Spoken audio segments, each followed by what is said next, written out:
예. 우리가 인생을 살다 보면 참 많은 것들을 보게 되는데, 근데 이 젊었을 때는 잘 안 보이던 것들이 나이가 들수록 비로소 보이게 되는 그런 경우들이 종종 있습니다. 근데 반대로 우리가 나이 들수록 육신의 눈은 점점 침침해지죠. 그러나 우리의 마음의 눈, 영혼의 눈, 우리가 영안이라고 하는 그 영혼의 눈은 더 밝아져야 될 줄로 믿습니다. 영안이. 근데 본문에 보면 참 아이러니한 상황이 펼쳐져요. 두 명의 맹인이 등장합니다. 앞을 전혀 보지 못하는 시각장애인들이에요. 근데 이들은 예수님을 향해서 다윗의 자손이여 우리를 불쌍히 여기고 있어서 외치고 있습니다. 이 다윗의 자손이라는 이 표현은 당시에 메시아, 오실 메시아, 구원자를 뜻하는 호칭이에요. 고유명사예요. 그러니까 맹인들은 비록 육신의 눈은 감겨 있었지만 영의 눈이 활짝 열려서 예수님이 누구신지 정확히 알아봤다는 거예요. 그런데 반면에 34절에 보면 바리새인들은 예수님을 가리켜서 뭐라고 말합니까? 그가 귀신의 왕을 의지하여 귀신을 쫓아낸다. 그들은 당시 최고의 지성인들입니다. 종교 지도자예요. 성경 박사들입니다. 성경 지식에 아주 해박했습니다. 두 눈이 멀쩡했습니다. 근데 예수님이 귀신 들려서 말 못하는 사람을 고쳐주셔서 말을 하게 하니까 그걸 보면서 야, 저건 귀신의 왕을 힘입어가지고 귀신을 쫓아내는 거야. 예수님 보고 귀신이라고 그러는 거 아니에요? 참 기가 막히죠. 안 못 보는 맹인들은 예수님을 주님으로 알아보는데 잘 본다고 하는 그들은 예수님을 귀신 취급하는 겁니다.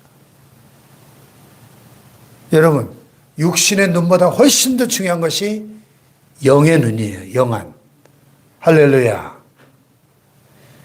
육신의 시력은 나이 들면 약해질 수 있습니다. 돋보기를 써야 할 수도 있습니다.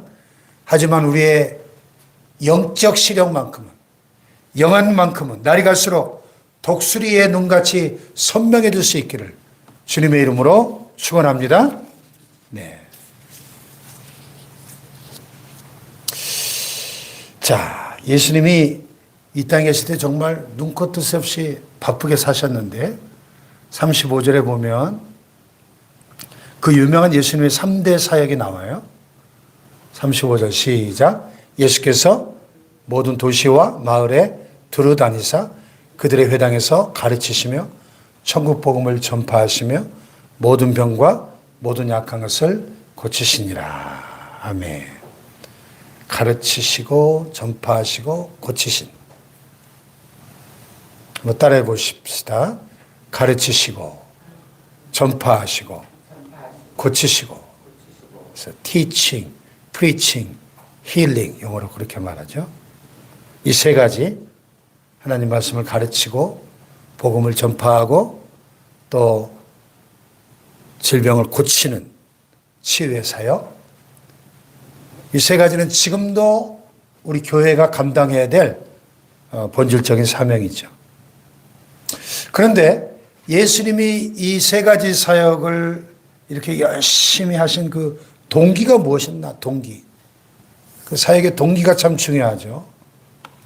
자, 36절을 보세요. 시작. 무리를 보시고 불쌍히 여기시니 이는 그들이 목자 없는 양과 같이 고생하며 기진함이라. 아멘. 이 불쌍히 여기시니 헬라어 원어에 보면 슈플랑크니조마에 이 단어에 대한 뜻을 제가 여러 번 수요 예배 때 설교 시간에 설명을 해드린 기억이 나는데 창자가 끊어지는 그런 아픔을 느낀다는 뜻이에요. 그냥 참 안 됐다. 혀를 차는 정도가 아니라 창자가 끊어지는 듯한 그런 아픔을 느낀다는 뜻입니다. 마치 자식이 막 심하게 아프면 부모의 속이 어떻게 돼요? 막 애가 타죠?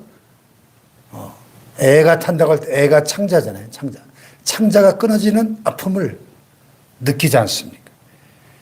예수님께서 무리를 보시고 불쌍히 여기셨다. 왜냐하면 그들이 목자 없는 양과 같이 고생하며 기진함이라. 예. 이 양들은 목자 없이는 살 수 없는 가축이잖아요.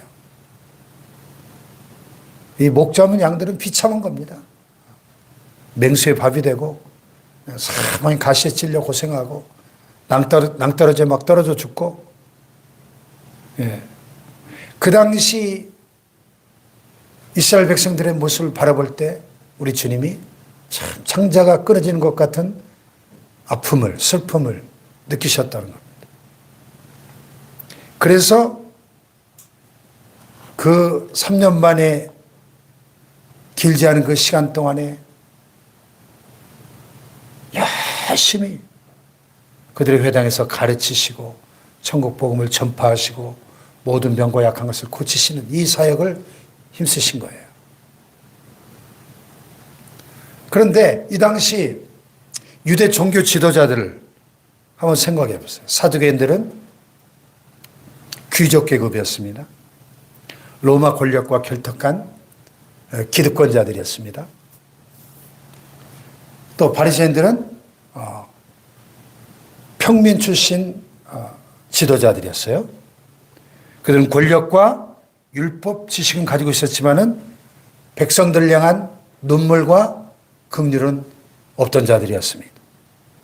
오히려 율법의 무거운 짐을 백성들의 어깨에 지우고 예수님 표현대로 자기들은 손가락 하나 까딱하지 않으면서 그들을 정죄하기에 바쁜 그런 자들이었습니다. 오늘 우리가 사는 이 시대도 이 세상도 별반 다르지 않죠? 시스템은 화려하고 기술은 점점 발달하지만 정작 사람을 귀하게 여기고 아파하는 그런 마음은 점점 메말라가고 있습니다. 오늘 그 생명의 삶 묵상 에세이 보니까 하영조 목사님의 글이 실려 있더라고요. 네. 하영조 목사님 그렇게 말씀하셔요.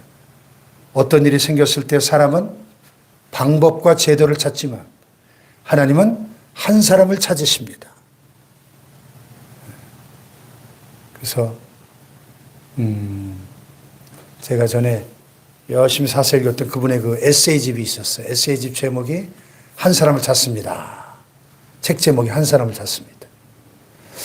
오늘 세상은 수많은 수단과 방법과 제도와 프로그램을 찾지만 하나님은 지금도 한 사람을 찾고 계신다는 거예요. 한 사람. 하나님이 쓰실 수 있는 한 사람. 하나님의 마음에 합한 한 사람. 정직과 공의와 진리를 구하는 한 사람. 그 한 사람이 없어서 예루살렘을 멸망했다고 예레미야서에 예루살렘 거리로 빨리 왕래하면서 그 넓은 거리에서 찾아보고 알라. 너희가 만일 전심으로 여호와를 구하며 공의를 행하는 자 한 사람을 찾는다면 내가 이 성을 사하리라. 한 사람을 찾지 못해서 예루살렘은 망했다는 거죠.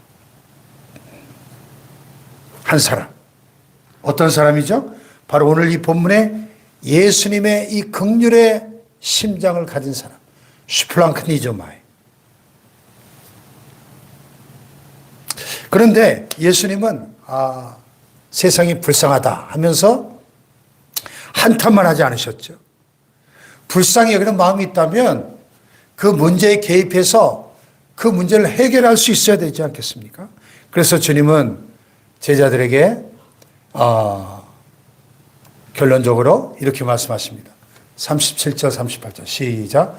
이에 제자들에게 이르시되 추수할 것은 많되 일꾼이 적으니 그러므로 추수한 주인에게 청하여 추수할 일꾼들을 보내주소서 하라 하시니라. 아멘. 추수할 것은 많되 일꾼이 적으니 추수할 일꾼들을 보내주소서 주인에게 청하라는 겁니다. 추수할 일꾼들. 아이고, 목사님, 저는 이제 나이도 많고 몸도 예전 같지 않고 일꾼으로 못합니다. 이렇게 생각하시는 분이 계실지 모르겠습니다. 오늘 여기 데이비 시멘즈라는 분의 명언 묵상에 그 글이 생명의 삶에 소개되어 있습니다. 쓸모없는 사람은 세상에 아무도 없다. 왜냐하면 예수님은 어떤 사람도 매우 중요한 사람으로 능히 바꾸실 수 있기 때문이다. 아멘. 그렇죠.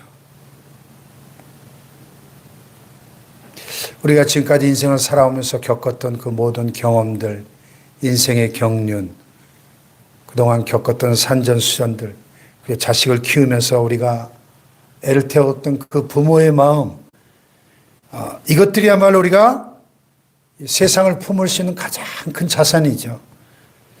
젊은 사람들이 갖지 못한 깊은 긍휼이 오늘 우리 가슴속에 있지 않습니까? 예수님은 지금도 예수님의 긍휼의 심정을 가진 추수할 일꾼들을 찾고 계신 거예요. 일꾼들을. 할렐루야. 대단한 능력을 갖춘 슈퍼맨들을 찾고 계신 게 아니에요.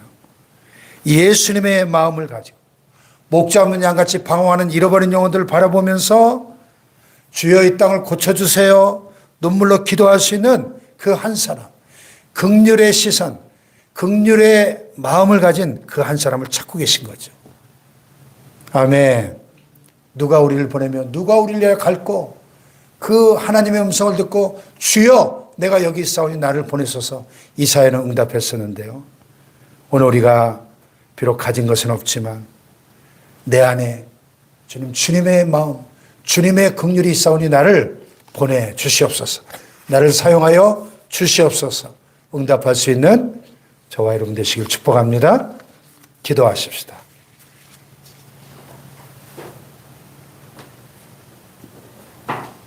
말씀 붙잡고 주님, 우리의 육신의 눈은 점점 어두워져 갈지라도 우리 영의 눈은 점점 밝아지게 하옵소서. 우리 주님을 선명하게 보는 영안이 열리게 하여 주시옵소서. 이 사랑이 메말라가는 이 시대의 마지막 때 바리새인의 차가운 지식이 아니라 예수님의 뜨거운 긍휼의 마음을 우리에게 부어 주시옵소서. 그래서 목자는 양같이 방황하는 영혼들 위해 기도하고 주님의 손과 발이 되어 섬기는 저희들 되게 하여 주시옵소서.